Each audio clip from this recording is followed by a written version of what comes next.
the live.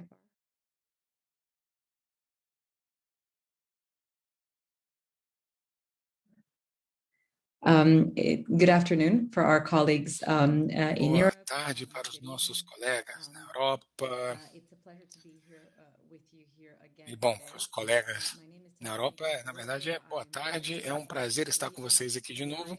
Eu sou Tatiane Gasparotto, eu sou diretora associada para regiões da CBI. Estou muito honrada de estar aqui com vocês, com um grupo de panelistas realmente fantásticos para, né, o nosso dia, que vai tratar de transição, e vamos falar sobre transição o dia inteiro. E para essa sessão, eu gostaria de começar falando de edificações de transporte, de agricultura. E para começar, gostaria, claro, de agradecer os nossos maravilhosos patrocinadores que tornaram, né, isso possível para a gente, né, JP Morgan, Credit Suisse, Ping An, Moody's, ESG Solutions, Luxembourg Exchange, Citi, Refinitiv, BNP Paribas, FDC África, o BD, Mizuho, IFC e o Ashi-Rush. Antes de darmos início, eu gostaria de fazer alguns anúncios aqui, né, para essa parte administrativa aqui. Peço para que vocês usem a caixinha de perguntas para mandar perguntas para nós e qualquer outra dúvida ali no chat, tá? Para que a nossa equipe lide com isso. Nós temos interpretação sendo feita ao vivo em português, espanhol, mandarim, japonês e francês. Se você quiser continuar a ouvir essa sessão em inglês, é só deixar no áudio original, tá? As sessões são todas gravadas nesse momento e vocês poderão ter acesso a elas até novembro. Qualquer uma das sessões. E, por favor, utilizem a plataforma da melhor forma possível. Tem umas ferramentas muito interessantes que elas oferecem para que vocês possam, né, fazer networking com vários participantes. E para o pessoal da imprensa, se vocês tiverem qualquer solicitação de entrevista, entre em contato com o pessoal da Climate Bonds ali na cabine virtual para que elas possam, o pessoal possa realmente ajudar nisso. Então, para esse painel, eu gostaria agora de apresentar, né, nossos ilustres panelistas. Primeiramente, a Cristina Gamboa, que é a CEO do World Green Building Council. Seja bem-vindo. Temos também o Marcelo Marsola, CEO da Vaida Farms. Legal tê-lo conosco. Marcelo David Staff, que é o CEO da Siemens Investment Co Brasil. Tudo bom, David? E, finalmente, Dominic Englert, economista da prática global de transporte no Banco Mundial. Muito obrigada por estar conosco, Dominic. Então, sem maiores delongas, eu gostaria então de iniciar essa discussão dando um pouquinho de contexto sobre o que nós vamos debater aqui e depois eu passarei a palavra, para os meus colegas de painel. Então, por que esses setores, e aqui, claro, já falamos sobre transição tem um tempo, né, como vocês viram em algumas outras sessões mais cedo hoje, por que selecionamos esses três setores, né? Edificações, agricultura e transporte. Bom,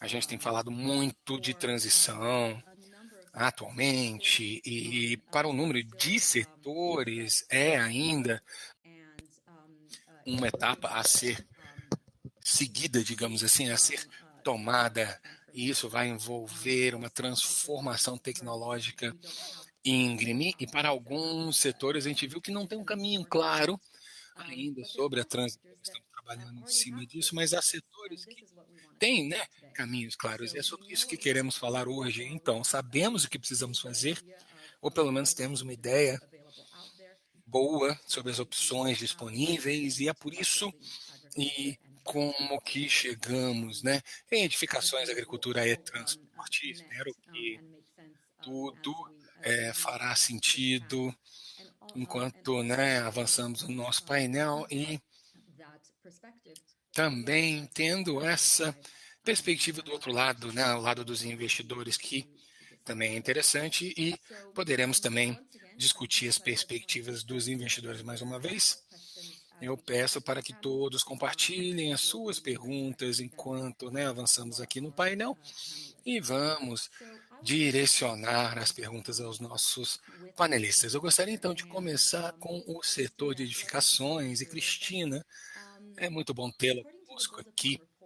De acordo com o relatório do Build Japão, tá, que foi publicado em junho pelo World Green Building Council, as edificações são responsáveis de 40% do consumo energético da União Europeia e daqui a 30 anos, 90% das edificações continuarão, né, em pé e precisamos então trabalhar nesse setor para descarbonizá-lo ainda mais. E com base na sua experiência, esse setor de edificações tem um caminho de transição já definido, aonde que a gente se encontra, né, nesse espectro, digamos assim. E, claro, se tiver, você poderia, então, compartilhar alguns marcos que ajudaram a contribuir, né, esse mapa, enfim, globalmente também na Europa?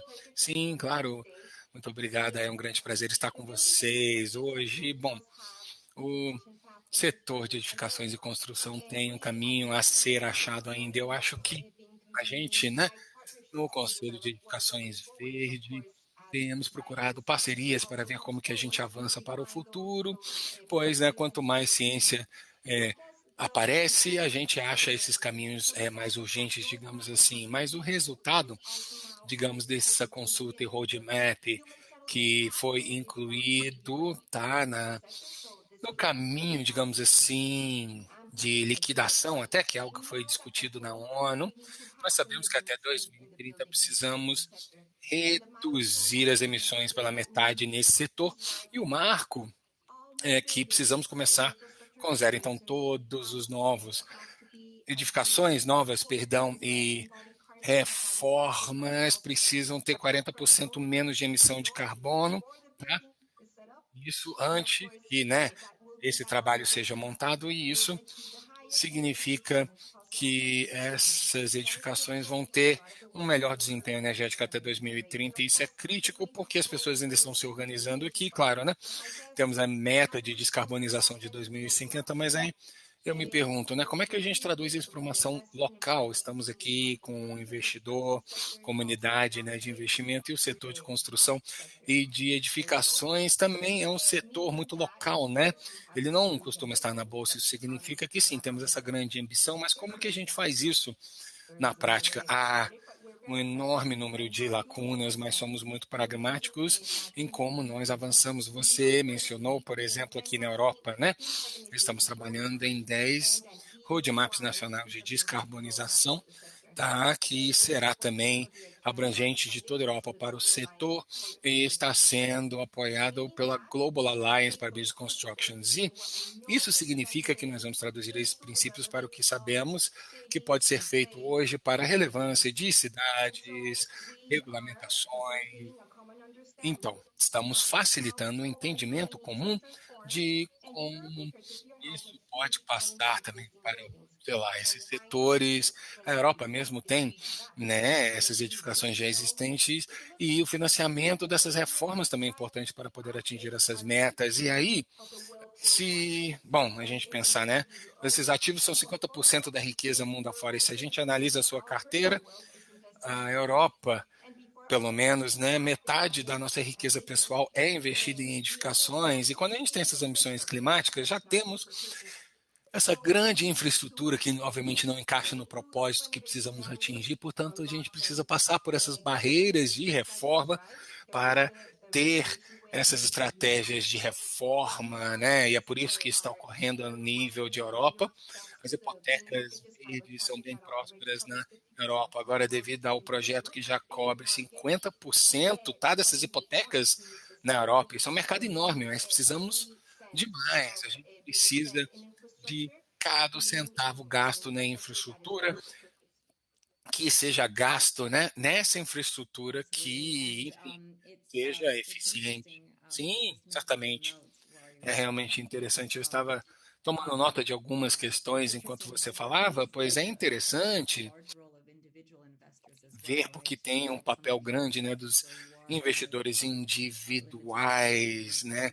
Diferente de alguns outros setores onde a gente fica limitado ao lado institucional, né? Mas temos os investidores individuais para essas edificações, mas ao mesmo tempo eu acho que é um dos setores que tivemos essa abordagem de transição já há bastante tempo, porque os critérios da CBI, claro, mas outras iniciativas também têm metas que estão em movimento e elas crescem, né, com ambição ao passar do tempo. E, finalmente, uma das coisas que eu acho que a gente viu é justamente que haverá duas abordagens distintas para o setor de edificações, dependendo de onde você estiver, ou mais de duas até. Né? Você mencionou muito, né, reformas, renovações de edificações, e quando a gente olha para os mercados emergentes, eu sempre digo, né, a gente tem a oportunidade de construir melhor e espero não precisar construir de volta, mas, por exemplo, especialmente em países onde nós temos um déficit de infraestrutura muito grande, estamos tentando diminuir isso, deveríamos ter, né, essa construção melhor desde o início para que a gente não tenha que fazer essas reformas, renovações no futuro. Sim, sim, se eu puder acrescentar a isso, digamos, né, desafio, né, de reformas, renovações, na Europa pode ser coisa de 2, 3%, né?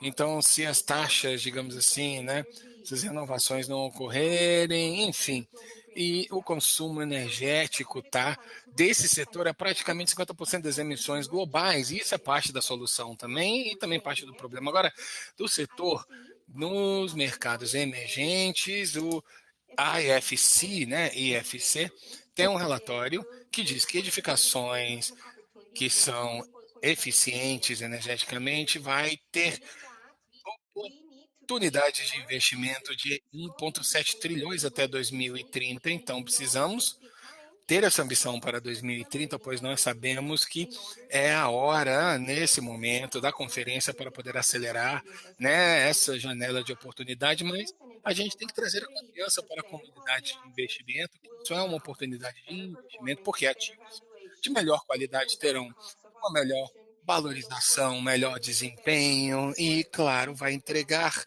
resultados melhores para as pessoas, o planeta, a economia e comunidades. E, na verdade, eu acho que o que a gente precisa é realmente perceber que isso é possível, realmente falando, e que sim, vai acelerar, né, esses resultados para nós. Isso é excelente, Cristina, muito obrigada. E aqui estamos falando de decisões de investimento com ativos que vão estar conosco por pelo menos 30 anos. Não, alguns deles a gente está falando de 100 anos, né? Sim, claro, exatamente.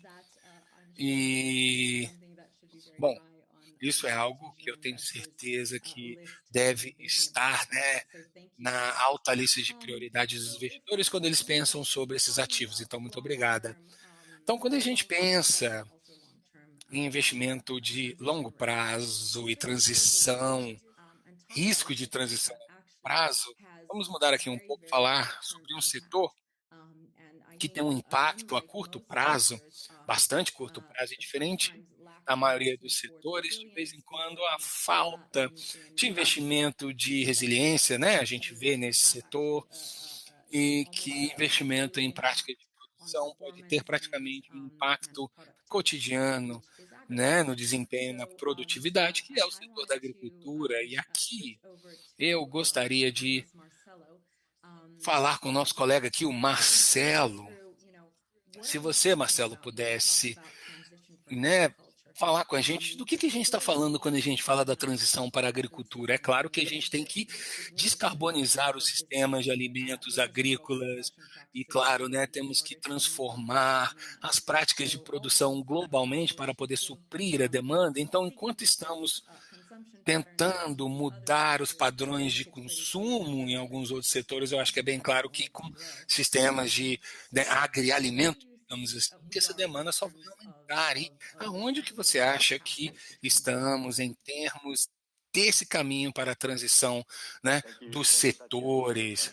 Muito obrigado, Tatiane, pela pergunta e pelo convite de estar com você, que é uma grande honra representar a agricultura nesse painel tão importante.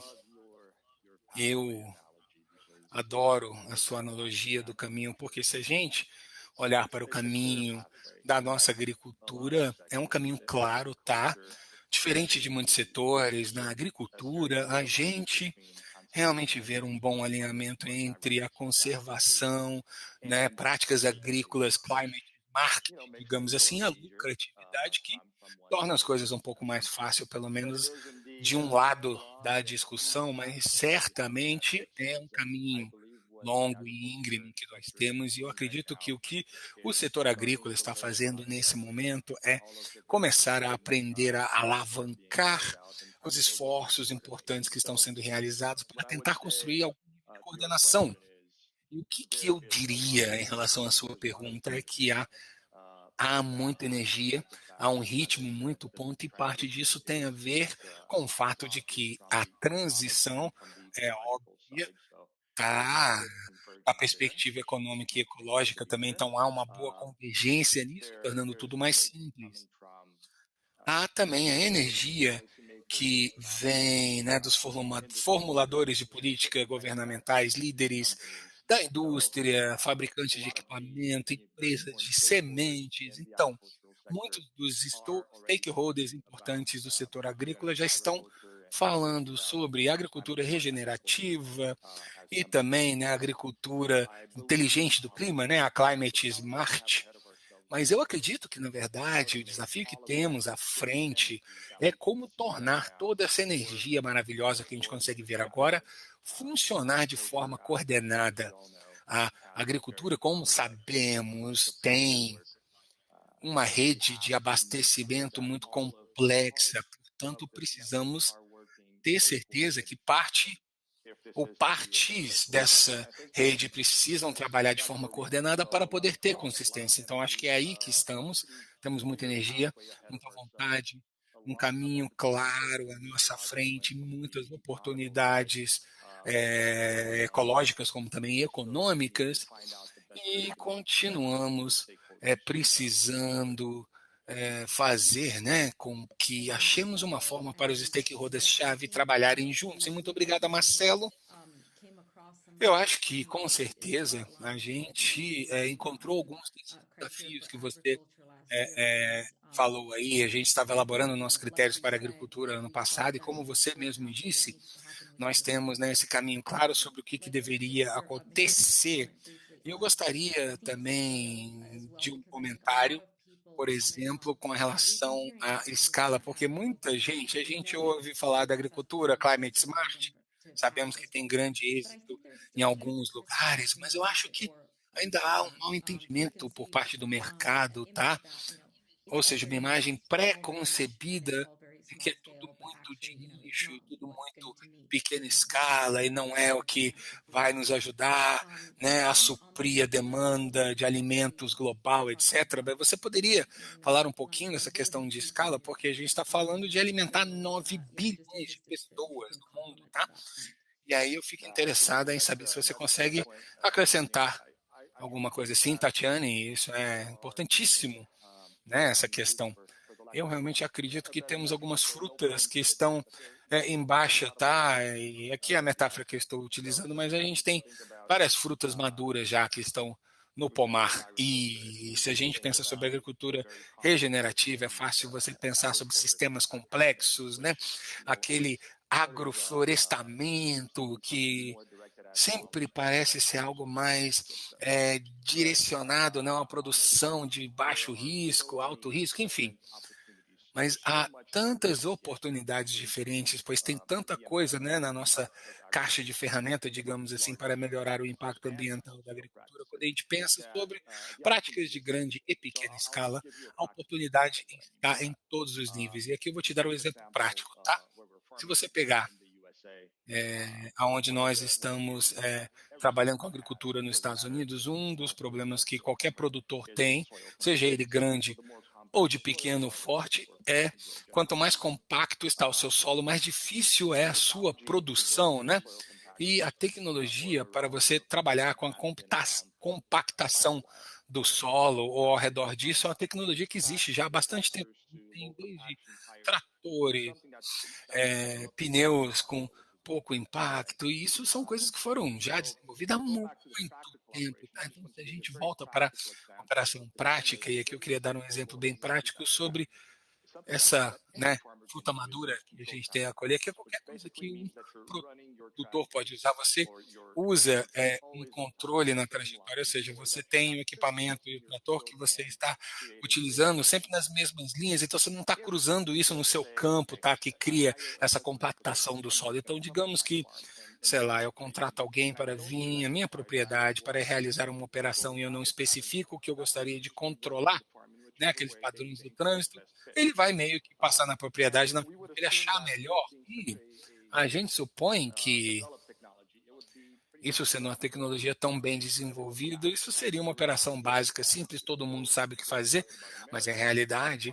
E, de novo, aqui eu estou falando sobre os Estados Unidos, que é onde estamos trabalhando no momento, tá? Mas isso não acontece porque fosse a gente não fala, olha só, a gente gostaria de utilizar esses padrões, né, de trânsito controlados, aí, né, esse fornecedor, né, faz do jeito que ele acha melhor, e isso tem um impacto, tá? Nesse solo. Eu estou te dando aqui um exemplo muito simples, tá? Mas isso é algo que vai longe, pois se a gente vai utilizar práticas como essas, tá? Por qualquer produtor de qualquer escala, em qualquer lugar, a gente tem que disponibilizar esse tipo de prática, tá?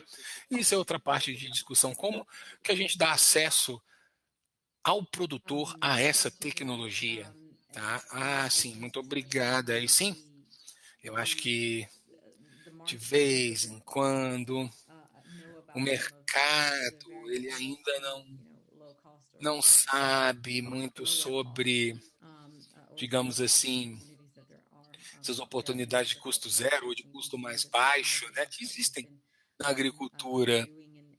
E, bom, e é isso que estamos fazendo, por exemplo, na América Latina. E, Marcelo, obrigada, mas eu gostaria de trocar isso para os setores que cobrem, né, todos os setores, que é, obviamente, o setor de transporte. E aqui a gente precisa mudar as coisas e transportar, né, os itens de um lugar para outro. Então, seja globalmente, os materiais de construção que a Cristina estava mencionando, para que nós possamos ter edificações eficientes e todas as commodities que estão produzidas, né, no setor do agronegócio. E eu acho que a gente tem que falar muito mais sobre transporte marítimo, por exemplo, também. E aí, Dominique, qual que é a sua perspectiva para o setor chegar, né, em zero emissões, especialmente com relação ao avanço tecnológico? Por que você acha que é tão importante destravar o financiamento para que a transição ocorra agora? Se você puder dar um pouquinho de cor, digamos, para as especificidades desse setor, como qualquer, sei lá, marco até 2050. Então, Dominic, muito obrigado pela pergunta, Tati. E você tem toda a razão, sim, precisamos falar mais sobre o setor, né, de transporte de carga, pois muitas vezes ele é subestimado em relação a impacto ambiental e relevância. Então, relevância, só para vocês terem um exemplo, se você aqui, ou qualquer pessoa, né, se você procurar os itens, produtos que você tem aqui no seu escritório, na sua mesa, 80% desses produtos foram transportados por um navio, uma embarcação em algum lugar. Então, o transporte marítimo é responsável por 80% do comércio global e, ao mesmo tempo, tá, eles também são correspondem a 3% das emissões de gás e, na verdade, se a gente colocar isso em termos, isso é mais do que as emissões da Alemanha, tá, em um ano. Portanto, não é algo que a gente deva não prestar atenção. E bom, a gente sabe mais ou menos o que a gente precisa fazer. A gente precisa fazer duas coisas para chegar em emissões zero. Então, a gente vai explorar o potencial energético que o setor ainda não explorou, devido pontos fracos e ausências no mercado como barreiras também. A eficiência energética só vai nos levar a um nível específico e o setor ele continua a crescer. Então, para o resto, precisamos de algo que é tão importante quanto e a gente tem que se livrar, né, daquele combustível de petróleo nesse setor para que a gente mude para esses combustíveis de zero carbono, né, que são mais recentes. E um relatório publicado pelo Banco Mundial em abril, chegamos à conclusão que a opção mais comum, né, nesse setor de transporte de carga marítimo para realmente descarbonizar o setor vai ser o hidrogênio verde e a amônia verde.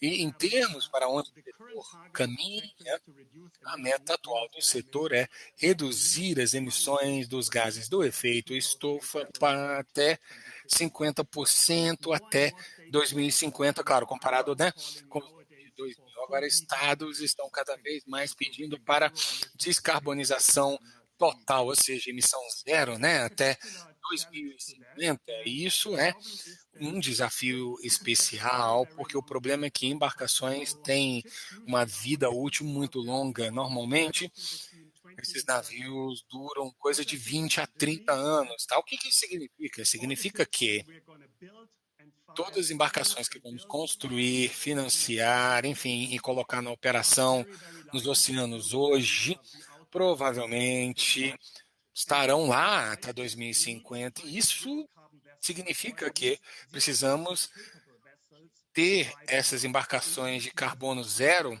tá? Agora, temos que financiar isso agora, ou os que podem chegar a ter zero de carbono em 2050, pois há muita ação na indústria, que é Coalizão para Chegar a Zero Emissões, que é uma aliança que tem a meta de ter essas embarcações de zero carbono até 2030, tá? Com massa crítica, e eles estimaram com a Universidade de Serviços Marítimos, tá?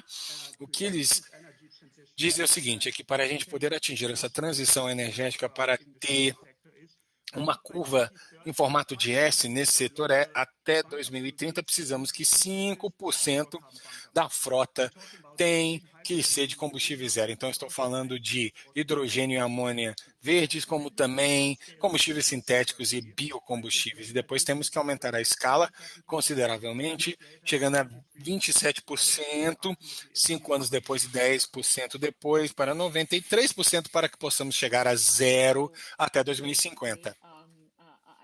Bem, então parece que a gente pode perceber aqui esse sentimento real de urgência aqui, para que possamos, então, considerar e tratar de toda essa frota de embarcações que não estarão compatíveis com o que esperamos para 2050. Sim, temos que considerar todos os motivadores, os drivers por trás disso, né? E o que eu vou fazer agora, eu vou passar a palavra ao David, para que possamos falar um pouco das perspectivas dos investidores. Mas temos já algumas perguntas do público, então daqui a pouco voltaremos então para você, Dominique. David, nós temos falado muito de investidores, precisamos que os investidores trabalhem conosco nisso, e eu acho que, considerando, quer dizer, o que falamos de transição, temos falado muito de rotas de transição para todos esses setores, mas também precisamos mudar o portfólio de investidores. Então, seria uma transição de investidores, uma transição de portfólio também, principalmente considerando riscos de longo prazo. Estamos falando assim de lock-ins de investimentos para o transporte, para outros setores, e também no caso da agricultura, investimentos que serão muito importantes e que também incluem riscos físicos e também os efeitos da interpretação desses padrões de mudança climática podem aumentar, então, os impactos sobre culturas em âmbito global, caso determinadas ações não sejam tomadas. Então, como investidor, quais são os principais obstáculos que você vê, por exemplo, ao tentar investir nesses setores e tentar identificar os ativos que possam ser mais atraentes ou não? E também eu gostaria de saber o que você procura, o que você procuraria e quais perguntas faria ao determinar esses investimentos. Bem, bem, uma pergunta simplesinha, né? Vamos lá. Bem, muito obrigado por ter me convidado para estar aqui com vocês. Realmente é um grande prazer estar aqui com esse painel tão qualificado, na verdade. E eu fico muito animado de poder debater isso com vocês. Eu tenho aqui uns 2 comentários aqui. À medida que eu estava escutando aqui os panelistas falarem cada um sobre seu setor, eu cheguei então à constatação, quer dizer, comecei a pensar sobre o papel dos investidores, como nós nessa transição, de maneira realista, quer dizer, o que podemos fazer e o que não devemos fazer. Então, quando falamos em investir ou fazer novos investimentos, nós sabemos que temos que vamos incluir um número significativo de pessoas, principalmente na Ásia e na África, e temos que considerar também as suas necessidades de transporte, de consumo de alimentos, de energia. Isso vai aumentar muito a demanda nesse tipo de investimentos que estamos falando. Quer dizer, então, ao fazermos novos investimentos, fica muito claro, quer dizer, e esses investimentos têm que nos ajudar a evitar essas catástrofes que estão aí no horizonte. Então, se fala de investir em ativos que são, quer dizer, sustentáveis e que estão em conformidade com regras ESG. Mas quando falamos em ativos, quer dizer, nos quais você já investiu, efetivamente estamos falando de vender esses ativos a uma outra pessoa. Ou seja, eu posso me tornar mais verde se eu me livrar de certos ativos que não são verdes. Mas, quer dizer, isso significa que alguém vai assumir a responsabilidade por esses ativos. Então, nesse sentido, quer dizer, é um jogo de soma zero, né? Eu acho que talvez a salvação, a solução para isso é que, à medida que, quer dizer, começarmos a demonstrar liderança e tomar essas decisões, eu acredito que o lado positivo disso é que vamos aumentar o custo do capital e fazer outros tipos de investimento, tornar outros tipos de investimento menos lucrativos. Então, talvez essa seja uma maneira de fazer uma contribuição. Uma outra coisa que talvez seja subestimada é a questão da liderança no sentido de pensamento, ou seja, participar em eventos como este aqui e assim amplificar as vozes das pessoas que já apoiam isso, que já vêm pensando nisso e deixando bem claro que nós queremos um futuro que esteja em conformidade com sim, regras claras de governança sociais e ambientais. Eu vou deixar um exemplo aqui do ponto de vista do capital privado. Quer dizer, eu trabalho muito aqui, quer dizer, com todos esses setores, inclusive consumo de energia, e aqui no Brasil, inclusive. Mas eu acho que uma coisa que temos visto há muito tempo, que são líderes empresariais, instituições financeiras e até o Banco Central do Brasil, tem enviado uma mensagem muito clara ao governo de que não apoiam o desmatamento e que estão muito preocupados todos com o meio ambiente.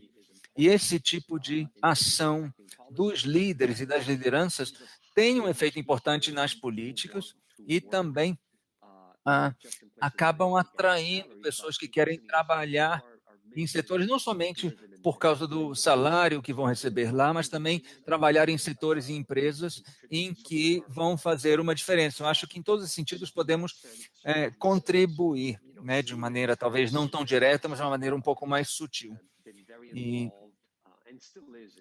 eu sei, quer dizer, no passado, a Siemens sempre se envolveu no fornecimento de equipamentos para setor de energia e também soluções de energia para o setor de petróleo e gás, e continuaremos a desempenhar um papel nesses setores no futuro, mas nós temos um legado de ativos e nós efetivamente estamos em um momento de transição, estamos revendo o nosso portfólio e temos objetivos muito claros sobre o que pretendemos atingir à medida que equilibramos nosso portfólio rumo a investimentos mais sustentáveis e também investimentos ESG. Eu gostaria de dar um exemplo aqui, não sei se temos aqui, se eu tenho um minuto ainda, e eu queria só dar um exemplo, assim, dar uma amostra do tipo de perguntas que nós recebemos, assim, ou com as quais nós lidamos e que levantamos junto às empresas com as quais trabalhamos. Se você me dá um sinal aí, Tatiane, de quanto tempo eu tenho à disposição ainda. Ok, pouco tempo, tudo bem. Então, nós estamos fazendo essas perguntas a todas as empresas que investem em nós, quer dizer, quanto estão evitando as emissões, quanto estão participando na criação de emissões e qual é a percepção pública dos nossos investimentos, para que a gente possa ter uma ideia do que o público pensa. Quer dizer, perguntamos também se estamos deslocando pessoas, povos indígenas das suas terras, ou seja, terras que não eram usadas para fins industriais, e quais impactos estamos tendo nos ecossistemas, quais seriam os impactos de não progredir ou de não continuar nesse sentido, quer dizer, estamos buscando essas respostas das empresas com quem trabalhamos, perguntamos também se elas têm um plano de gestão ambiental, e nós trabalhamos com muitas empresas que atuam na área de geração de energia e perguntamos se elas sabem, por exemplo, se os painéis solares que essas empresas usam para a geração de energia solar, que são fabricados na China, se estão ligados, por exemplo, ao trabalho forçado, ao trabalho escravo. Então, isso dá uma ideia do tipo de preocupação que nós temos. Eu acho que isso foi muito... Quer dizer, essa amostra que você compartilhou conosco foi muito útil, muito interessante, David. Eu acho que nós recebemos nós ouvimos esse tipo de perguntas com muita frequência, quer dizer, de outros emissores que também têm esse tipo de dúvidas ou com seus investidores. E eu acho que um ponto que estamos mencionando muito, estamos falando muito de uma transição justa, mas a realidade é que o mundo inteiro vai precisar participar dessa transição. Infelizmente, estamos numa situação em que provavelmente os mais vulneráveis, que talvez sejam até aqueles países que contribuíram menos para as emissões, são aqueles países que vão sofrer os piores impactos. Então, essa transição tem que ser geral. E tem se falado muito sobre concessões e períodos de carência e tudo isso. E a verdade é que já não temos mais tempo para isso. Precisamos levar em consideração essas diferenças geográficas e os contextos, mas também temos que saber que só temos agora um período, quer dizer, um prazo no qual trabalhar, e esse prazo é igual para todos. Então, o elemento social que desempenhamos, quer dizer, todos temos um papel a desempenhar em relação a questões sociais, temos que reconhecer isso também. E é muito interessante porque saber que vocês estão fazendo esse tipo de perguntas, porque, na verdade, estamos recebendo muitas perguntas aqui pela sala de bate-papo. Vamos ver quantas conseguimos cobrir. E eu queria compartilhar a primeira aqui com a Cristina, que diz o seguinte: então, eu concordo com a Cristina que fazer essa renovação de edificações existentes, isso é importante. Mas certas edificações e certas instituições não se classificam e não se qualificam para, então, receber esses investimentos. Então, o que pode ser feito para ajudar os pobres então, a reduzir a pobreza e atingir mais equalidade? Sim, muito obrigada por essa pergunta, porque, na verdade, sim, é um grande desafio para o tipo de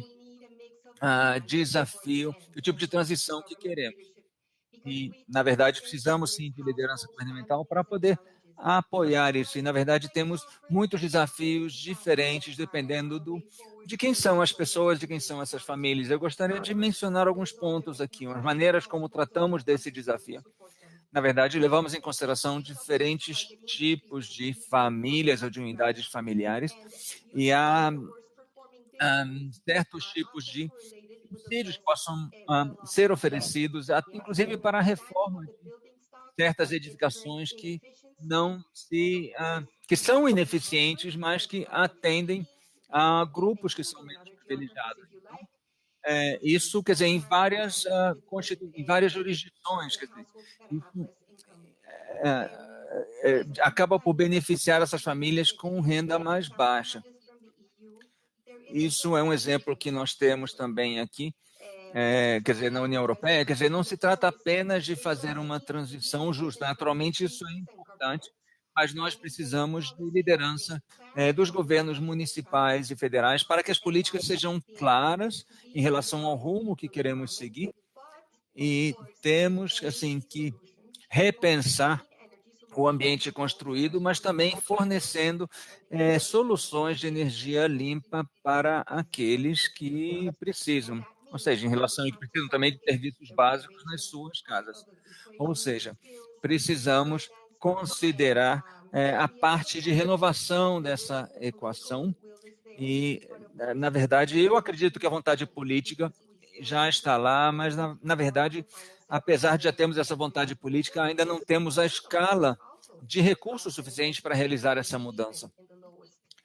E eu acho que isso vai ser possível com o tempo, inclusive para as camadas da população menos privilegiadas. Sim, muito obrigada, Cristina. Eu acho que aqui temos essa combinação. Precisamos, na verdade, de uma motivação política bem clara e também precisamos aumentar a conscientização do mercado de que há uma oportunidade e que é possível ganhar dinheiro, inclusive, por meio do investimento privado na transição dessas categorias. Bem, muito obrigada por isso. Eu gostaria de passar, então, para a próxima pergunta, que, na verdade, tem 3 partes. Para você, Dominique, a primeira pergunta é se há um papel para a eletrificação no setor de transportes. Estamos falando muito sobre transporte terrestre, eletrificação do transporte terrestre, e, assim, inclusive no contexto do financiamento sustentável. Mas eu queria saber, no caso do transporte marítimo, se existe espaço ou oportunidade para a eletrificação e se há um papel também para os biocombustíveis e como essas alternativas se comparam com o hidrogênio em termos de custo e de prontidão tecnológica. Bem, muito obrigado, Tati. Bem, a pergunta sobre a eletrificação é muito relevante, porque a eletricidade vai desempenhar um papel muito importante, mas um pouco diferente do que muitas pessoas podem pensar. Quer dizer, há um papel direto muito pequeno e um papel indireto muito maior. Esse papel direto pequeno, sim, é que é possível eletrificar as embarcações, mas sem grandes revoluções tecnológicas na tecnologia de baterias, somente aquelas embarcações que podem, assim, recarregar as baterias com frequência, por exemplo, balsas e essas que fazem transporte costeiro, etc. É possível, sim, eletrificar essas embarcações, mas para embarcações que cruzam os oceanos, eu acho que a solução melhor seria utilizar, então, quer dizer, se quisermos eletrificar e usar baterias para essas embarcações, não haveria mais espaço para transportar cargas, então isso já impediria a evolução nesse sentido. Mas há um papel secundário ou indireto para a eletrificação. E, na verdade, para que possamos, esse papel indireto está ligado na verdade, atividades paralelas, que é um papel muito importante e uma notícia muito positiva para países em desenvolvimento do mundo inteiro. Porque atualmente, quer dizer, o que acontece é que ou você tem petróleo ou você não faz parte do mercado. Ou seja, agora, sem usar mais esses combustíveis fósseis, precisamos de limpos e renováveis. Isso é um potencial que muitos países do mundo inteiro podem explorar. Então, o Banco Mundial, por exemplo, espera ou prevê um realinhamento desse mercado para que muitos mais países possam entrar nesse mercado. E isso, naturalmente, oferece muitas oportunidades de desenvolvimento e de negócios para esses países, principalmente os países em desenvolvimento. Você falou também sobre os biocombustíveis.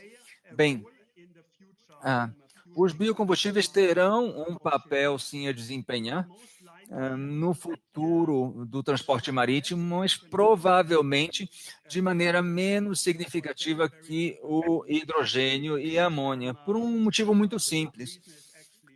O motivo principal é a questão de escala. Ou seja, no caso dos biocombustíveis, você precisa de muita biomassa sustentável para produzir esses biocombustíveis. E quer dizer, temos limites planetários e é muito improvável que tenhamos fontes sustentáveis de biomassa que não compitam, não concorra com a segurança alimentar. Então, não teremos quantidade suficiente de biomassa que possa ser colhida para gerar ou para produzir os volumes de biocombustíveis que precisaríamos para movimentar o setor de transporte marítimo. Se falássemos somente do transporte marítimo, tudo bem, talvez fosse até possível, mas estamos falando de todos os outros tipos de transporte, aviação, transporte terrestre, etc. Então, naturalmente, haverá muita concorrência dentro do próprio setor de transportes. Isso aumenta, se essa demanda aumentar muito, isso aumentaria os preços dos biocombustíveis e aí não seria mais competitivo para o mercado. Bem, eu acho que é uma perspectiva muito interessante, Dominique, e é algo que estamos enfrentando na esfera global, quando falamos, por exemplo, de biocombustíveis produzidos em diferentes partes do mundo e qual seria a demanda global. E na indústria de aviação, na verdade, tem um foco muito grande, um interesse muito grande em começar a utilizar biocombustíveis. É interessante ter essa perspectiva, como essas diferentes alternativas se combinam e como elas se comparam entre elas. E muito obrigada por isso. Eu estava só com essa imagem desse navio gigante que era toda uma bateria e não tinha mais lugar para carga. Realmente, eu acho que essa ideia, na verdade, é muito interessante. Obrigada por ter feito essa comparação. E, bem, continuando aqui com outra pergunta. Bem, estamos falando sobre financiamento mais cedo e também as diferentes estruturas. E, naturalmente, esses três setores são bastante distintos em termos de como atraem financiamento. Mas, Marcelo, eu queria falar com você, talvez, um dos setores em que as linhas são menos claras, assim, é o setor de agricultura, porque tem finanças e financiamento circulando em todos os sentidos, quer dizer, dentro da porteira da fazenda e fora das porteiras, etc. Quer dizer, os produtores investem em contratos e os bancos e os financiadores e tudo isso. E, na verdade, tudo está muito interligado. E, na verdade, isso também cria mais possibilidades ou de mais alavancagem para mudanças ou para uma transição. E estamos falando assim dos setores em que vemos uma rota clara para a transição. Eu estou saindo um pouco do tema aqui e falando talvez das situações em que não temos uma rota clara. E a CBI vai começar agora a analisar os sistemas agroalimentares de maneira mais ampla. E eu gostaria que você comentasse um pouco sobre isso, quer dizer, à medida que nós prosseguirmos nessas cadeias de suprimentos um pouco mais ajusante, quais são as perspectivas de investimentos, quer dizer, e de onde você vê esses maiores motivadores, essa maior pressão por transição? Será mais a jusante, a montante? O que você acha? Bem, é uma ótima pergunta, Tati. Eu acho que temos que pensar em 2 pontos principais aqui que serão importantes e que ajudarão, então, a impulsionar o financiamento dessa revolução verde que é tão necessária para todos nós. Quer dizer, em primeiro lugar, quer dizer, nós sempre tivemos um sistema, quer dizer, comercial que era muito claro, quer dizer, que tinha o produtor, tinha o intermediário, o consumidor, etc. E, na verdade, havia, de certa maneira, um limite muito claro entre cada ator desse sistema. E, na verdade, o que precisamos é redefinir, quer dizer, esses limites, porque todas essas partes têm que começar a trabalhar mais em colaboração, entender coletivamente como tentar entender coletivamente quais são os riscos para a produção, quer dizer, desde o início da produção até que esses alimentos cheguem aos consumidores. Isso tudo tem que ser repensado. Só para dar um exemplo, por exemplo, se seria possível, por exemplo, que os investidores participassem um pouco dos riscos que afetam os produtores hoje em dia, e qual a função, então, dos consumidores nisso tudo. Então, se pensarmos nos riscos que afetam as culturas e os produtos, e qual o impacto disso em todo o sistema de valor, inclusive a própria unidade produtiva, a própria fazenda, eu imagino que todas as partes envolvidas nesses sistemas têm que ser, de certa maneira, responsabilizadas, têm que estar envolvidas nesses riscos.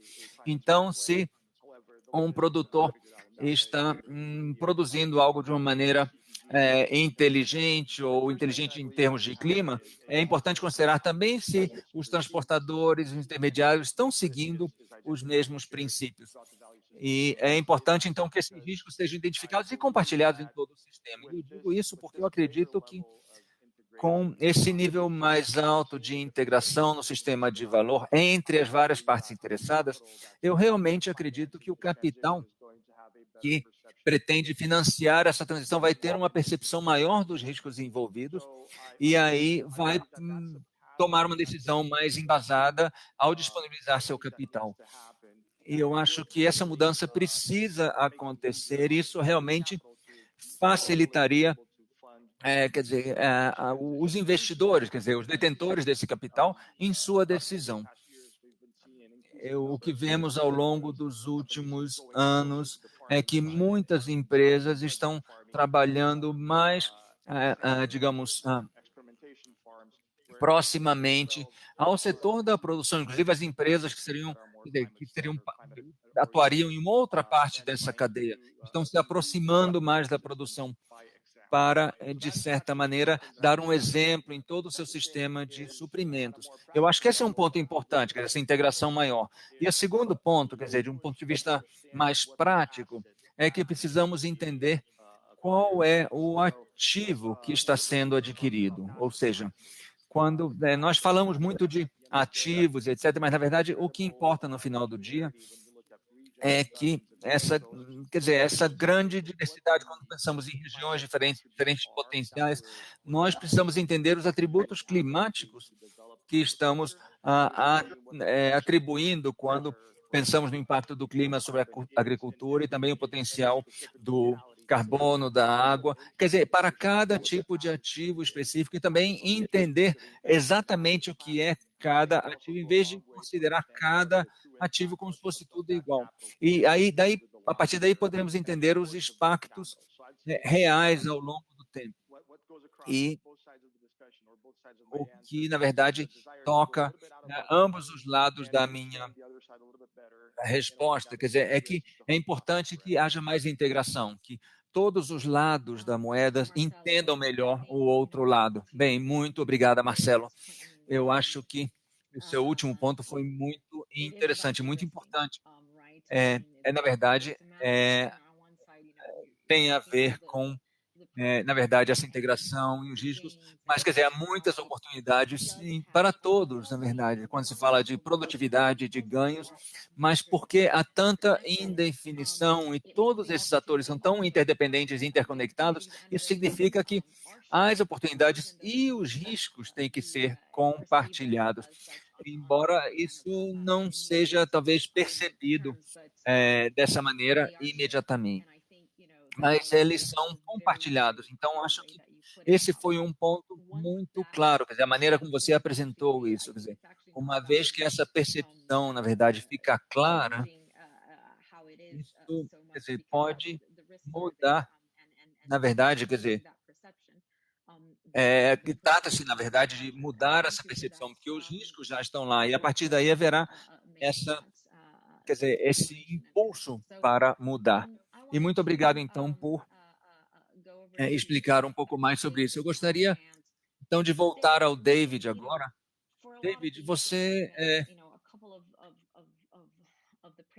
para muitas dessas coisas, quer dizer, e já mencionamos um pouco sobre isso nas últimas duas perguntas, quer dizer, como eu posso dizer agora, não lembro da palavra, mas parece que essa compensação, assim, esse equilíbrio entre custos mais altos ou talvez e sistemas mais eficientes. E um dos nossos 5 princípios de uma transição confiável, um trabalho que fizemos no ano passado, na verdade, tinha a ver com a viabilidade tecnológica e competitividade econômica.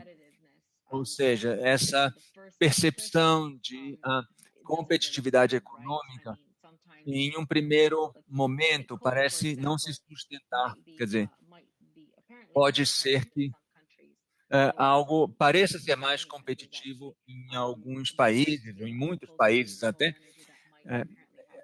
em vez de energias renováveis. Estou falando, por exemplo, energias fósseis ou não renováveis podem parecer mais competitivas em muitos países atualmente, em vez de energias renováveis. Mas, no longo prazo, isso não é verdade. E se pensarmos nos ativos como um todo, então esse quadro geral vai te dar uma resposta bastante diferente.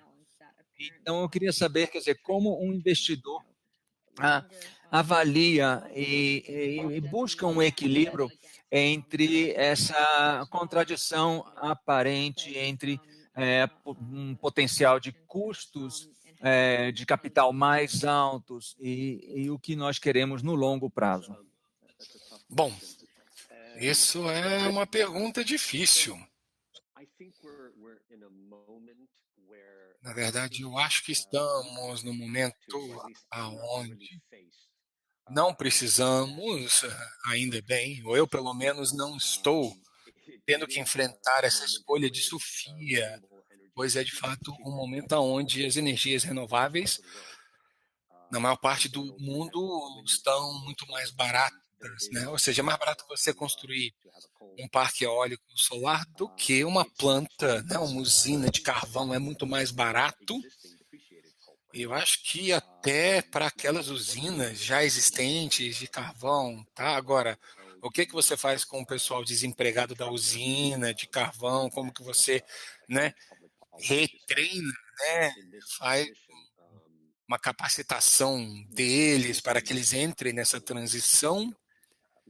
Aí sim, a gente vai ter um monte de gente que não vai entrar, a não ser que a política considere eles, né, contemplem eles. Isso faz parte, né, da questão que eu levantei anteriormente. Nós, como investidores, temos uma responsabilidade fiduciária com os nossos investidores, ou seja, o dinheiro que é colocado ali, né, na Siemens Investments, né, ou seja, e o que é aprovado para o meu uso, para que eu possa fazer os investimentos, isso é dinheiro que é disponibilizado por acionistas, fundos de pensão, empresas de seguro, né, membros desse painel, por exemplo, que têm expectativas de lucratividade e que nos deram, digamos assim, a responsabilidade de tomar conta dos investimentos deles e também de Bom, digamos, esse mandato de só investir em projetos verdes sustentáveis é meio que uma recomendação, digamos assim, né?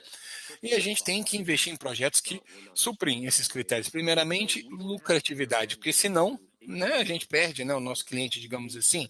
Então a gente não pode simplesmente ignorar a lucratividade. No entanto, tendo isso como somos investidores de infraestrutura, não temos problema nenhum em analisar o retorno de investimento de um ativo que tem, né, um ciclo de vida muito longo. A gente não comercializa ações para tentar ganhar dinheiro a cada trimestre, a gente está olhando ativos para daqui a 30 anos.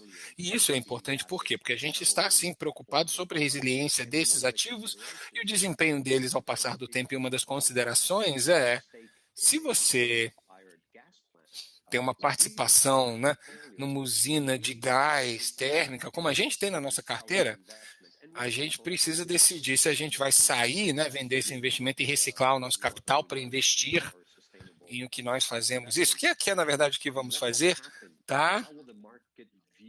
E como que isso vai acontecer? Como é que o mercado vai ter um investimento dessa forma? Vai ter, por exemplo, um tributo de carbono? Então a gente leva isso em consideração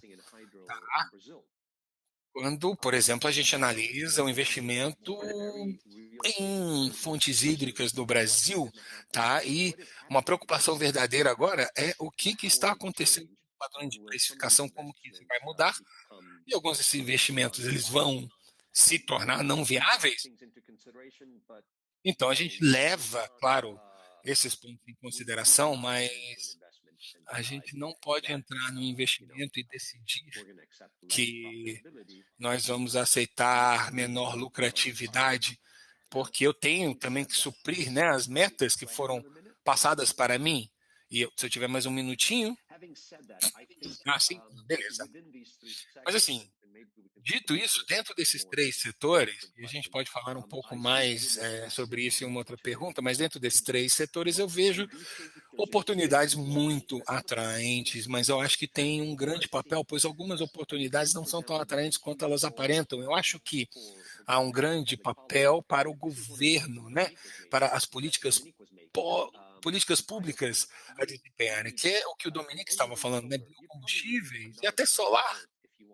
Provavelmente precisamos de um planeta Terra se a gente quiser realmente rodar todas as necessidades que nós temos de eletricidade e as previsões para os próximos 20 anos. Você precisaria de um outro planeta para ter, né, os painéis fotovoltaicos para você gerar, né, a energia que a gente precisa, como também, né, células de biocombustíveis. Isso se o solar se manter, tá, na eficiência de transmitir a radiação solar para a eletricidade, que é mais ou menos 20, 25%, tá? Então, a não ser que a gente veja muitos investimentos em P&D, tá, pelo governo e tecnologias realmente inovadoras que transformem a produtividade de um painel fotovoltaico dos 20 a 25% para, sei lá, 50%, aí a gente pode colocar, né, todos os espaços disponíveis para painéis solares no planeta Terra e mesmo assim não vamos atingir as nossas metas.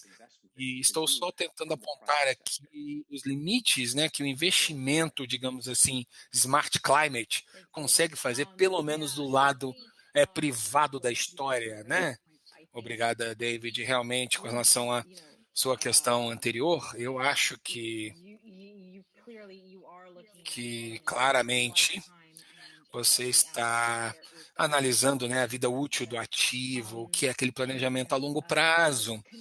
E, claro, para continuar você aqui, né, digamos assim, nesse cenário brasileiro, eu vi uma situação recentemente que ao invés de descomissionar, né, mantendo aquele caminho, né, de comissionamento precoce de uma planta, né, de uma usina de carvão, ela foi, na verdade, vendida como uma forma de evitar uma crise social, e isso deu um pouquinho de extensão para essa vida útil por mais 20 anos, né? Então não teve aquele problema de você ter que demitir, né, os funcionários. Então, precisamos de visões a longo prazo melhor, né?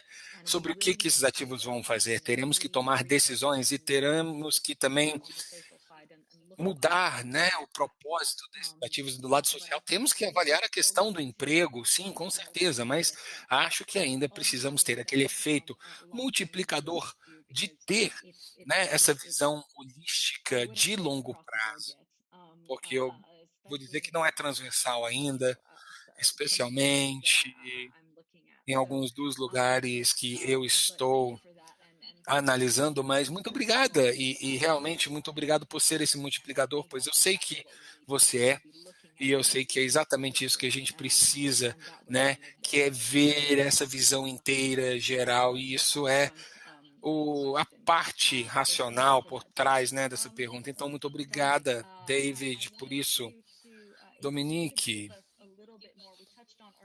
eu gostaria de ver se você consegue nos dar um pouco mais de informações. Eu falei sobre a oportunidade e você falou, por exemplo, que a gente tem que construir, né, essas embarcações, né, esses navios agora, esses cargueiros agora, pois eles precisam ser eficientes hoje, pois vai levar uns 2, 3 anos para eles serem construídos, um pouco mais de tempo para eles estarem em operação, só que aí depois eles vão passar décadas nos oceanos. Você consegue nos dar uma visão? O que é uma pipeline possível de investimentos de transição, né, para esse setor de transporte de carga marítima? E você falou um pouquinho sobre o que a gente pode fazer para incentivar isso, mas se você pudesse falar sobre como a gente aumenta a escala desse pipeline. A mesma coisa que eu falei com o Marcelo, né? A gente precisa de escala.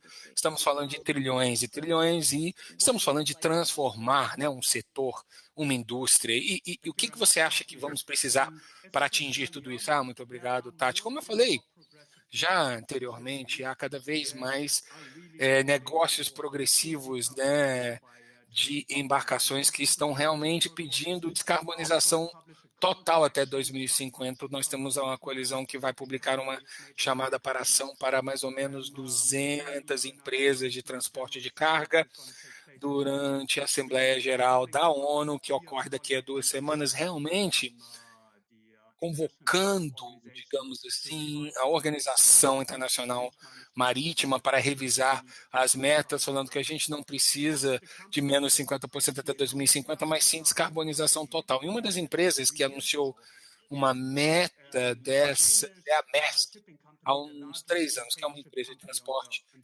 de carga, né, de containers no mundo. E eles já falaram que até 2050 todas as nossas embarcações vão emitir zero carbono, tá? Não haverá nenhuma emissão de carbono da nossa frota.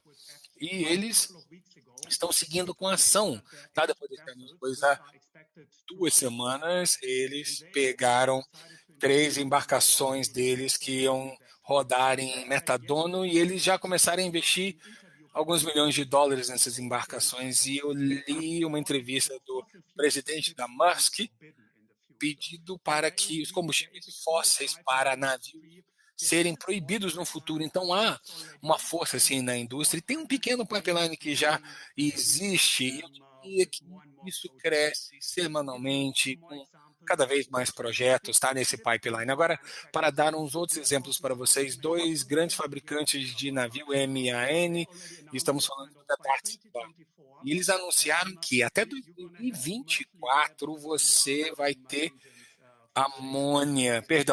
motores de amônia comercialmente viáveis que poderão ser instalados nas embarcações. Não é só a indústria que está construindo esse pipeline. Nós precisamos falar também sobre o abastecimento de combustível e essas excelentes oportunidades de desenvolvimento e investimento, incluindo os países em desenvolvimento. E desculpa por usar essa metáfora, pois não é muito adequada, mas, né, vamos pular no trem, por assim dizer, né? Ou, de repente, vamos entrar na barca, pois eles estão vindo e estão dizendo o seguinte, olha só, a gente vai produzir combustíveis de zero emissões, a gente tem visto muito produção de hidrogênio verde, né, amônia verde, no norte da Europa, né, na Escandinávia, né, esforços para isso, mas estamos vendo isso aumentar também no mundo. O Chile é um dos países que tem sido mais vocais em querer ser um hub global para esses combustíveis verdes. O Marrocos está fazendo o mesmo, né, no norte da África, e recentemente vimos estudos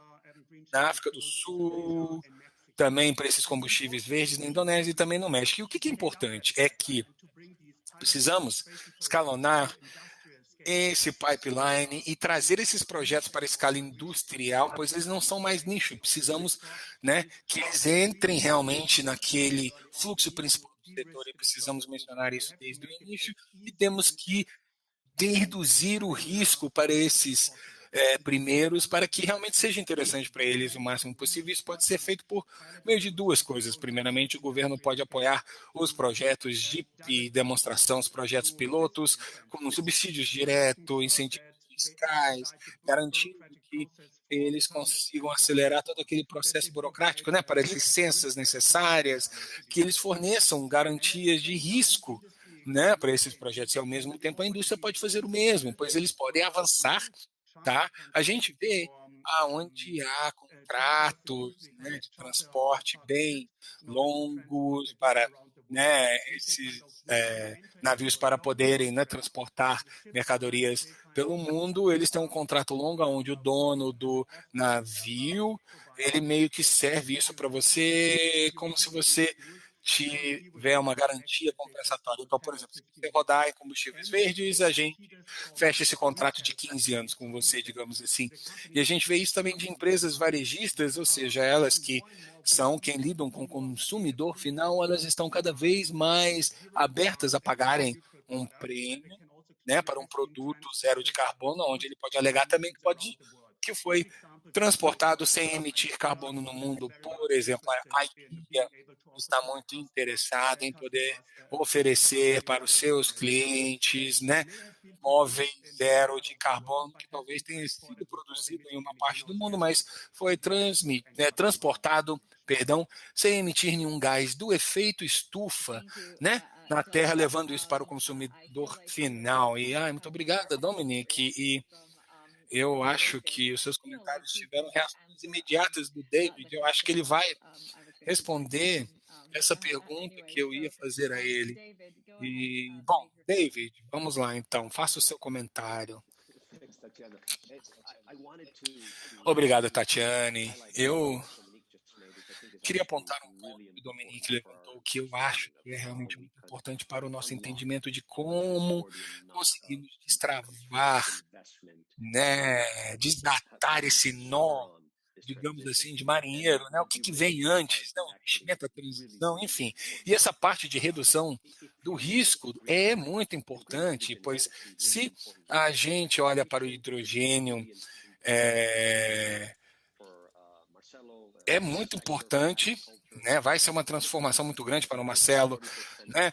E, bom, uma estatística aqui, 40% do fertilizante usado no mundo utiliza produtos químicos com base no petróleo, ou seja, né, combustível fóssil, para que a gente possa ter hidrogênio verde como um precursor da amônia para poder produzir os fertilizantes é também uma mudança muito grande, né? Um passo à frente muito grande. Como investidor, e aqui, na verdade, tem a ver, né, com o conceito de reduzir esse risco, né, para o Dominique. Por exemplo, a gente sabe que, né, a gente, quando produz, quando a gente trabalha, a gente aquece. É por isso, né, que a gente aquece, por exemplo, quando a gente malha. Por quê? Porque muita energia que a gente está colocando no trabalho é dissipada como calor, né? Então, toda vez que a gente transforma vento ou o sol em eletricidade, tem muita perda de energia. E se a gente pensar sobre isso, estamos transformando o vento ou o sol em eletricidade. Tá? Então você perdeu, depois você está transformando a eletricidade para o hidrogênio, perdemos mais, e depois o hidrogênio, provavelmente queimando ele numa turbina para gerar eletricidade, uma outra perda. Então, na verdade, se a gente olhar para tudo isso, é ineficiente ter esse caminho para chegar do hidrogênio verde. Então, um caminho mais curto, muito mais eficiente, tá? De uma perspectiva termodinâmica, é o que está ocorrendo agora. Você pega o metano de combustíveis fósseis e, bom, perdão, metano é também um combustível fóssil e você aquece ele para produzir hidrogênio. Agora, a não ser que um governo imponha um tributo de carbono para você realmente ver o custo de produzir o metano por meio de combustíveis fósseis para que você consiga ter uma comparação com o seu hidrogênio verde, economicamente falando, não é viável, com a exceção de pouquíssimos casos, para produzir o hidrogênio verde. E isso é meio preocupante. Eu estou olhando para mim mesmo enquanto eu falo. Então, né, essa redução do risco aqui, ele vem por meio de uma mudança no política de governo, por exemplo, que vai estabelecer um mercado e, né, incentivos. Isso é uma forma, né, de conseguir tornar isso menos arriscado. E, bom, essa transição ela não vai ser, por exemplo, carregada por todos, então a gente tem que achar uma forma desse custo ser compartilhado entre todo mundo e não ter só os riscos e, claro, as recompensas também, né? Claro, né? Só no lado dos investidores. Porque, por exemplo, quando a gente pensa em domicílios de baixa renda, ali é uma grande oportunidade para habitações de renda baixa, que é um setor com poucos serviços no Brasil, mas serem construídos já com alguns padrões de eficiência, né? Painéis solares, com luz LED. E qual que é o problema lá? A habitação de renda baixa é um mercado muito difícil.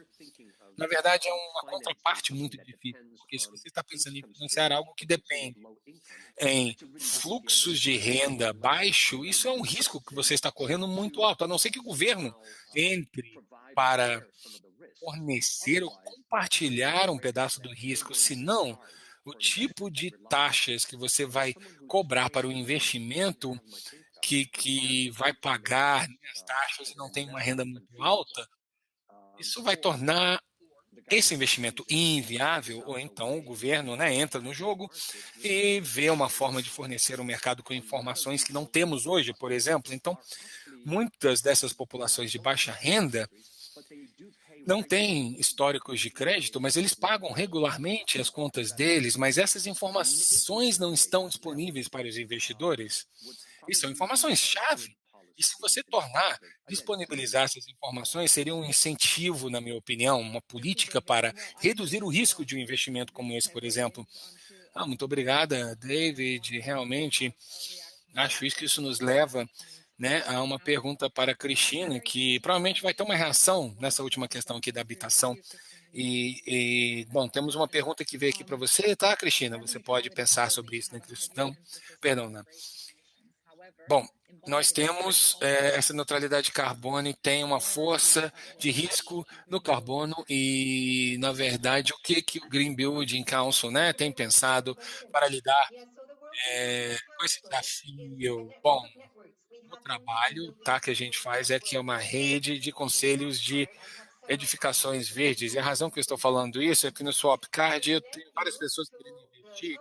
Eu posso conectar vocês, as empresas, tá, nos setores. Eu estou mencionando isso por quê? Porque isso vai muito em linha com o que o Dominique está mencionando sobre os líderes e a liderança de abrir a possibilidade de destravar, reduzir o risco para que outros façam o mesmo. Há 5 anos, estabelecemos um programa que era avançar para o zero e hoje nós temos uma comunidade de empresas, estados, regiões, por exemplo, no estado da Califórnia, na Escócia, com C4, e eles têm assinaram, né, se comprometeram a edificações de zero carbono e eles se comprometeram a operar ativos até zero até 2030 ou tomarem medidas responsáveis. Então, isso inclui uma comunidade também de bancos que se comprometeram também e eles estão fazendo isso, produzindo a demanda energética, como também lidando com emissões de carbono, o que significa que estamos tomando ações com esses princípios que estabelecemos e, claro,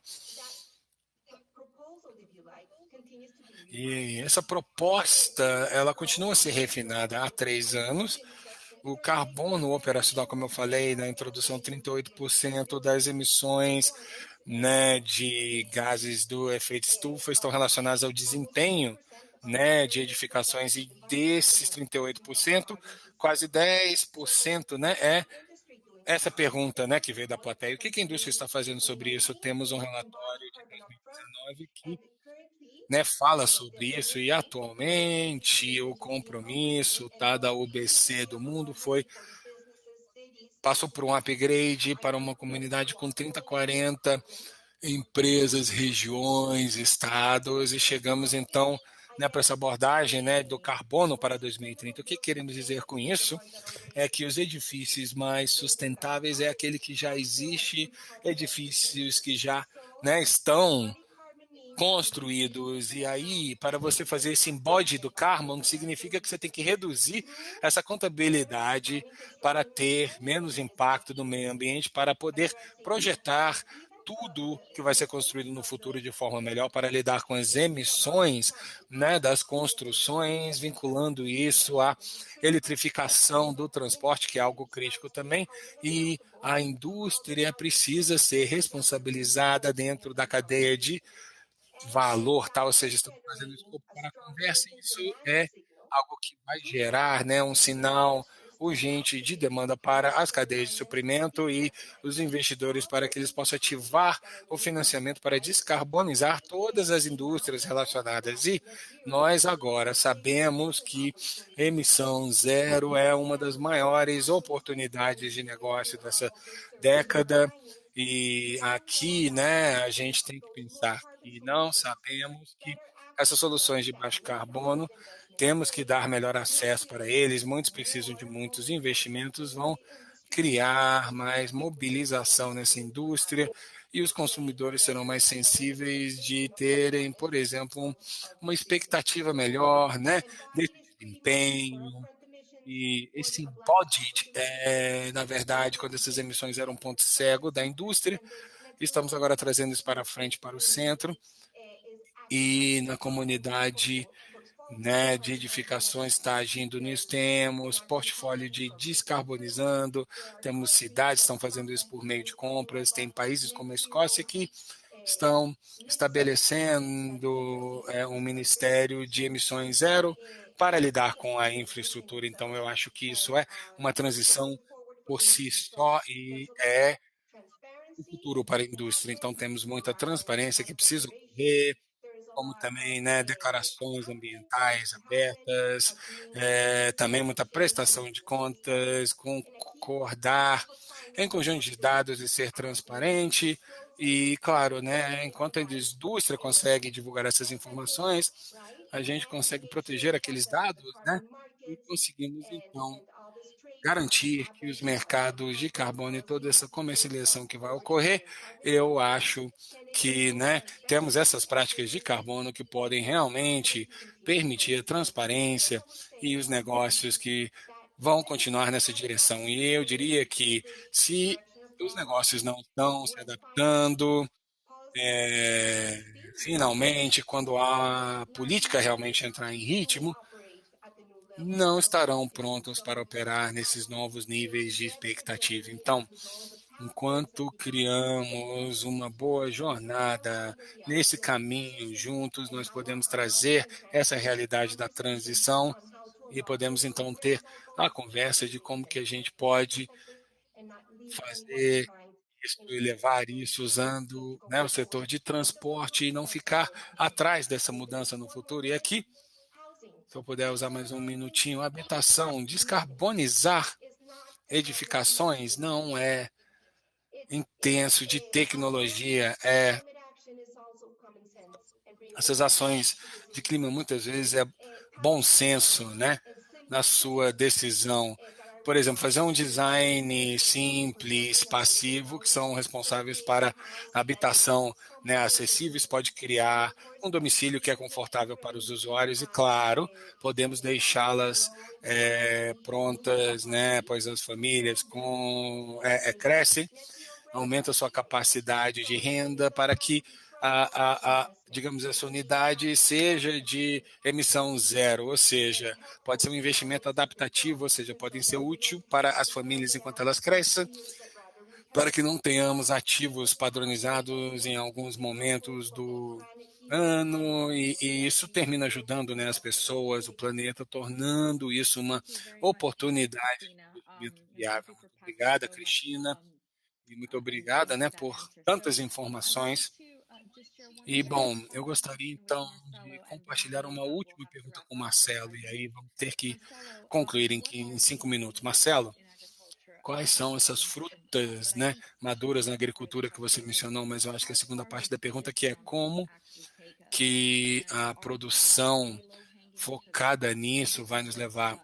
E essas frutas estão lá madura, né, penduradas abaixo por causa de custos ou porque são facilmente adaptáveis e adotáveis. Eu vou tentar ser breve, eu sei que a nossa plateia aqui é global, então, para eu tentar falar um pouquinho, para dentro do portão, né, de uma fazenda é tudo muito local e depende muito do local. E eu diria que nós temos oportunidades e práticas, por exemplo, na tecnologia, nas importações. Então, só para citar um exemplo, em termos de prática, simplesmente o uso de cultivos de 5 a 10%, né, de cultivos de covered crops é algo que, na verdade, é muito bom, pois ele é muito verde. Agora, do lado da importação, nós temos vários resultados, pois a gente tem esses inputs sintéticos, que é um pouquinho diferente. E, bom, como que a gente acha, né, aquele hidrogênio? E, bom, isso é algo que é bem gerenciável dentro, né, por exemplo, da propriedade. De vez em quando a gente tem algumas fontes de hidrogênio que não é sintética e nós estamos analisando isso. Agora, do lado da tecnologia, a agricultura nunca viu tanta tecnologia como ela tem disponível hoje. O número de empresas de agrotech cresce exponencialmente todos os dias, mesmo que ainda tenha muita tecnologia ainda começando, que precisa ser comprovada, mas tem muita tecnologia que já foi comprovada e pode simplesmente ter adesão dos produtores. E aqui eu vou te dar um exemplo somente. Nós utilizamos modelos para a previsão do clima que nos permite entender o que vai acontecer com relação à precipitação, né? E toda vez que a gente precisa de irrigação, então, ao invés de analisar o passado e falar, olha só, tem, sei lá, 7 dias que não chove, então eu talvez tenha que rodar o meu sistema de irrigação. Não, a gente olha para o futuro, né? Ou seja, a gente tem modelos de previsão do clima avançado, né? E isso previne que a gente não utilize água se não precisamos, né? Porque a gente sabia mesmo que, né, é um período longo de seca, a gente sabia que a chuva estava chegando ali por causa desses modelos de previsão. Então, isso já está disponível, não é muito caro, pode ser utilizado por muitos produtores e com isso a gente consegue economizar realmente muita irrigação não necessária. Agora, né, do portão para fora da fazenda, né, da propriedade, eu diria duas questões aqui no lado do CPG.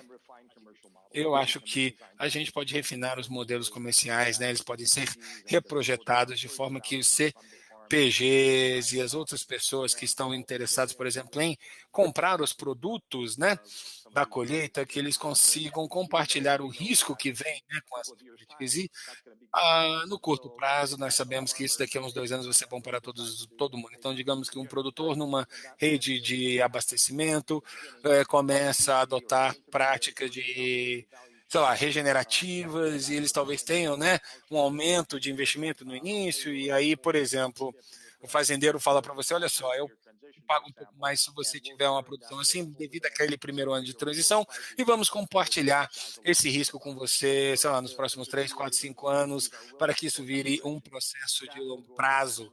Tá? Então, eu acho que CPGs e tudo isso, se todo mundo entrar nisso, nós vamos trabalhar para poder fazer essa transição e simplesmente o fato, e isso vai, então, incentivar o capital externo dentro desse processo de transição. Então, rapidamente, seriam esses os exemplos que eu tenho, né, dentro, né, dessa cadeia de valor. Muito obrigada, Marcelo, e muito obrigada por ir direto ao ponto e responder isso rapidamente. Muito obrigada. Eu queria agradecer mais uma vez todos os nossos panelistas, pois a principal mensagem que ouvimos hoje é o que precisamos é accountability, né? Ou seja, responsabilização de todos os setores e dentro da cadeia de valor. Precisamos de uma visão de longo prazo sobre o risco, mas há realmente uma demanda clara para caminhos. A transição está aqui, ela começou e as oportunidades estão em todas as partes. E, finalmente, um sinal muito claro dos investidores que é, sim, haverá um custo mais alto de capital, se houver para aqueles que não fizerem a transição.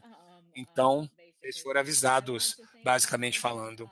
Eu gostaria, mais uma vez, de agradecer o Marcelo, tá? Da Veida Farms, o Dominic do Banco Mundial, David Staff do Siemens e a Cristina Gamboa, né, do Old Green Building Council. Foi um grande prazer estar com vocês aqui hoje e espero encontrar vocês logo, logo no futuro. Muito obrigada.